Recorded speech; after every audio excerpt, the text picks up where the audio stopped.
नमस्कार। हाल में जो G7 शिखर सम्मेलन हुआ उसमें प्रधानमंत्री मोदी की कूटनीतिक गतिविधियां काफी चर्चा में रहीं। हाँ, बिल्कुल। तो आज हम जो भी स्रोत उपलब्ध हैं उनके आधार पर इस पूरी गहमागहमी से जो मुख्य बातें निकली हैं उन्हें समझने की कोशिश करेंगे। बिल्कुल। और ये स्रोत बताते हैं कि ये सिर्फ मुलाकातें नहीं थी। मतलब इसमें कई परतें थी।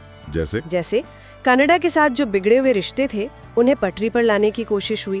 फिर आर्टिफिशियल इंटेलिजेंस, AI और आतंकवाद जैसे भविष्य और सुरक्षा से जुड़े मुद्दों पर भी भारत का रुख साफ दिखा। तो चलिए इन्हीं स्रोतों से मिली जानकारी को थोड़ा खोलते हैं, देखते हैं क्या है इसमें। ठीक है, तो शुरुआत कनाडा से ही करते हैं। प्रधानमंत्री मोदी और कनाडाई प्रधानमंत्री जस्टिन ट्रूडो की मुलाकात हुई। ये 2023 के निज्जर मामले के बाद पहली सीधी बातचीत थी, है ना? हाँ। उच्च स्तर पर। हाँ, ये बहुत अहमियत रखती है। तनाव के बाद ये पहली सीधी मुलाकात थी और सूत्रों की माने तो दोनों तरफ से उच्च आयुक्तों की, मतलब हाई कमिश्नर्स की दोबारा नियुक्ति होगी। अच्छा। और राजनयिक सेवाएं भी पूरी तरह से बहाल करने पर सहमति बनी है। तो ये तो साफ संकेत है कि रिश्ते सामान्य हो रहे हैं। हाँ, बिल्कुल। ये एक बड़ा कदम माना जा रहा है। लगता है दोनों तरफ से मतलब व्यवहारिकता पर जोर दिया जा रहा है। और व्यापार का क्या? वो बातचीत तो रुक गई थी। उस मोर्चे पर भी कुछ सकारात्मक संकेत दिख रहे हैं। जानकारी तो यही है कि अधिकारियों को निर्देश दिए गए हैं कि जो रुकी हुई व्यापार वार्ताएं हैं उन्हें फिर से शुरू किया जाए। इसमें वो early progress trade agreement EPTA शामिल है और आखिरी लक्ष्य तो वो बड़ा वाला comprehensive economic partnership agreement CEPA है ही। ओके, चलिए अब कुछ और रणनीतिक मुद्दों पर आते हैं। आतंकवाद का जिक्र हुआ क्या G7 में? निश्चित रूप से। प्रधानमंत्री मोदी ने G7 के सत्रों में आतंकवाद के खिलाफ कड़ा रुख अपनाने की बात कही, बिना किसी दोहरे मापदंड के। इसे एक तरह से पाकिस्तान से चलने वाले जो नेटवर्क्स हैं उन पर परोक्ष दबाव की तरह देखा जा रहा है। सूत्रों के मुताबिक उन्होंने ये भी साफ कहा कि आतंकवादियों को जो समर्थन देते हैं उन्हें कीमत चुकानी होगी। और तकनीक, आजकल AI की बात तो हर जगह है। G7 में इस पे क्या चर्चा हुई? हाँ, और ये काफी दिलचस्प था। प्रधानमंत्री ने डीप फेक जैसी चुनौतियों पर चिंता जताई। मतलब जो AI से नकली ऑडियो वीडियो बनते हैं। हाँ, वो तो बड़ा खतरा है। बिल्कुल। तो उन्होंने वैश्विक नियमों की जरूरत पर बल दिया, जैसे AI से बनी सामग्री के लिए वाटरमार्किंग हो या घोषणा की जाए कि ये AI जनित है। अच्छा, ये दिखाता है कि भारत सिर्फ तकनीक इस्तेमाल करने पर नहीं बल्कि उसके नैतिक पहलुओं पर भी सोच रहा है। सही कहा। और इसी से जुड़ा सवाल ऊर्जा का भी है। AI को तो बहुत बिजली चाहिए, इस पे कुछ बात हुई? बिल्कुल हुई। ऊर्जा पर जो आउटरीच सत्र था उसमें भारत ने कहा कि तकनीक के विकास में कंपटीशन के बजाय सहयोग होना चाहिए।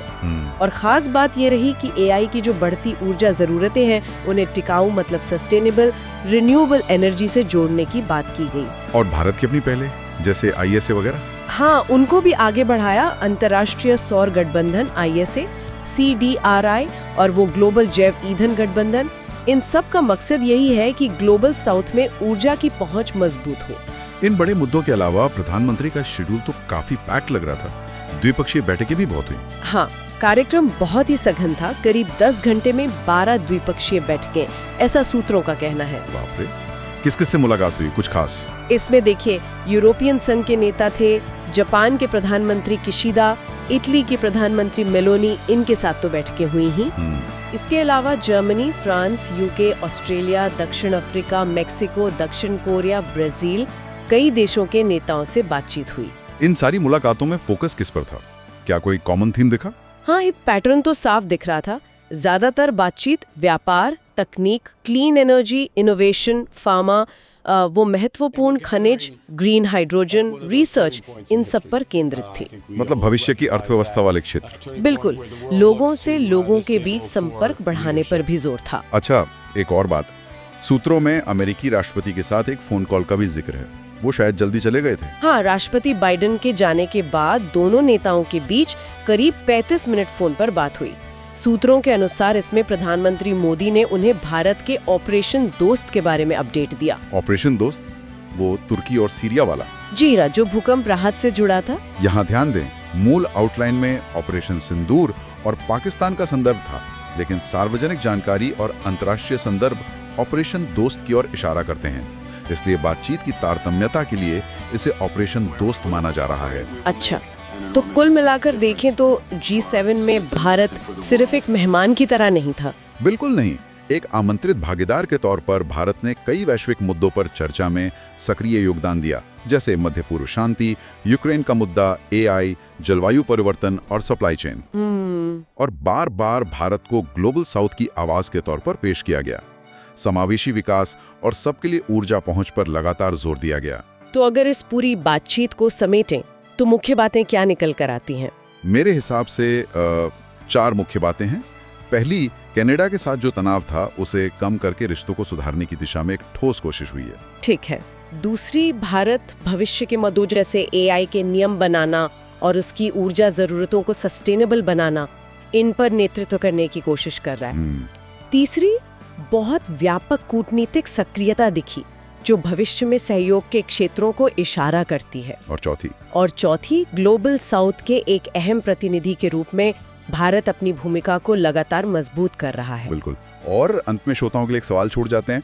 ये स्रोत तकनीक पर इतना ज्यादा जोर दे रहे हैं, AI के नियम, क्लीन टेक में सहयोग, AI की अपनी ऊर्जा जरूरतें, तो क्या ये इस तरफ इशारा है कि भविष्य की जो वैश्विक कूटनीति है, जो विकास का एजेंडा है, उसमें तकनीक की भूमिका और भी केंद्रीय होने वाली है? और क्या भारत खुद को इसे आकार देने वाली एक ताकत के रूप में देख रहा है? सोचने वाली बात है ना? हाँ, सोचने के लिए बहुत कुछ है।